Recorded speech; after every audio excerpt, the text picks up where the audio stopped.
पिछले काफ़ी समय से गुजरात सरकार और जो हमारे जेल विभाग के डीजी साहब हैं,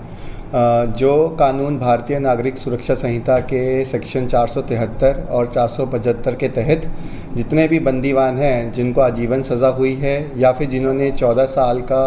समय जेल में संपूर्ण कर लिया है, उनको कुछ क्राइटेरियाज़ के बेसिस पे रिलीज़ किया जाता है। तो उसमें उनका जेल का बर्तन और जहाँ पे इनका जेल में कैसा व्यवहार रहा है, उसके आधारित एक कमेटी बैठती है जिसमें हम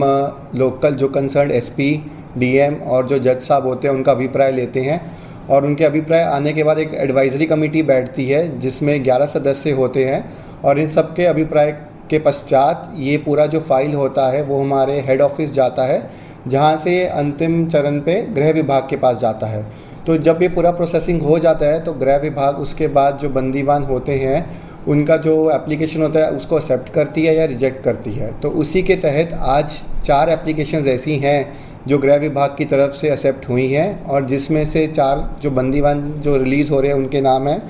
धीरू भाई, ननका भाई। तो यह पिछले 17 वर्ष से यहाँ जेल में थे और यहाँ पे गौशाला में काम करते थे। दूसरे बंदीवान जो रिलीज़ हो रहे हैं उनका पूरा नाम है हितेश भाई, मनु भाई, और यहाँ वो पिछले 19 वर्ष से थे और यहाँ पे जो फैक्ट्री विभाग में पूरा कागजी काम थे वही ये देखते थे। तीसरा जो बंदीवान है उनका नाम है जितेंद्र सिंह नारू भाई और यहाँ पे जेल में पिछले 18 वर्ष से थे, वो भी फैक्ट्री में सुथारी का काम देखते थे। और जो चौथे हैं उनका नाम है सैयद आदम वराम और यहाँ वो जेल में पिछले 18 वर्ष से थे।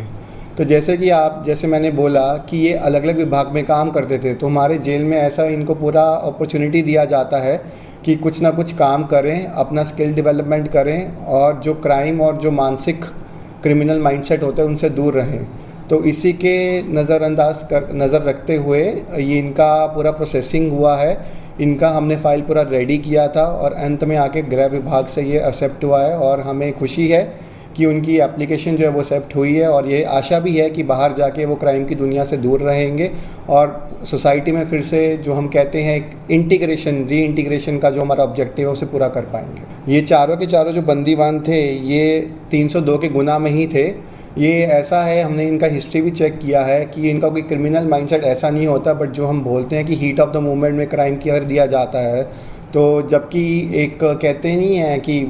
एक रेगुलर क्राइम हिस्ट्री नहीं जिसका होता है, तो उसी के तहत इन्होंने सज़ा यहाँ पे पूरी काटी है। अपना कहते हैं इंट्रोस्पेक्शन किया है कि लाइफ में वो आगे जाके क्या करना चाहते हैं और हमने उनसे बात भी की है। तो जितने भी बंदीवान हैं वो यही कह रहे हैं बाहर जाके या हम खेती का काम करेंगे या फिर अपनी दुकान पर काम करेंगे और मैं भी यही आशा रखता हूँ कि क्राइम की दुनिया से ये सब बहुत दूर रहेंगे।